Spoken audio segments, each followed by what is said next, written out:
I really want to dive a bit more into your military experience and learn what the biggest or some of the biggest takeaways from that experience was for you.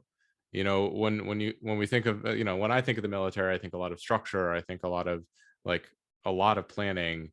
Um, what else can someone take away from a career in the military? What else do you learn or do you experience that you think has shaped who you are? Yeah, I think I didn't really have a term for it or kind of a good catchphrase until a few months ago. A mentor of mine recommended extreme ownership, which I think you've Jocko Willenick, yeah. you read that one too.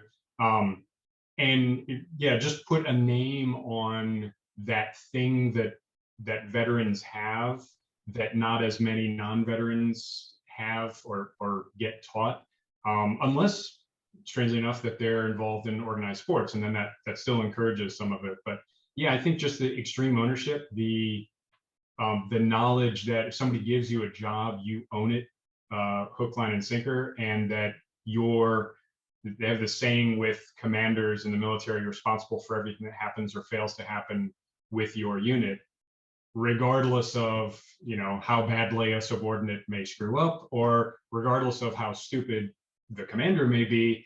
And conversely, if subordinates are geniuses and they make them look fantastic, or her. So it's you're responsible for everything that goes on within your unit. And I think I was an artillery battery commander, and I took 134 Marines on a deployment. It was not a combat deployment, but we're out there training out in Korea and in Thailand and in Japan. And it's just when you're responsible for humans and their behavior 24 hours a day for a year, I mean that just opens your eyes to a level of responsibility I don't think exists elsewhere. And yeah, and I know I have a lot of peers that did lead Marines in combat, and that's even when you're talking about being responsible for bringing them home alive and accomplishing a combat mission, that's a whole nother level that I didn't have to experience.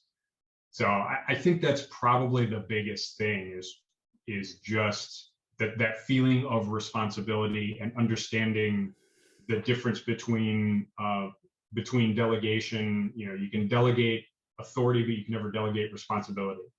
And so if you're in charge of a job and you have subordinates or team members that are working with you, you hand them job A, B, and C. Job A and B go fine. Job C fails. All three of those are on you as a leader.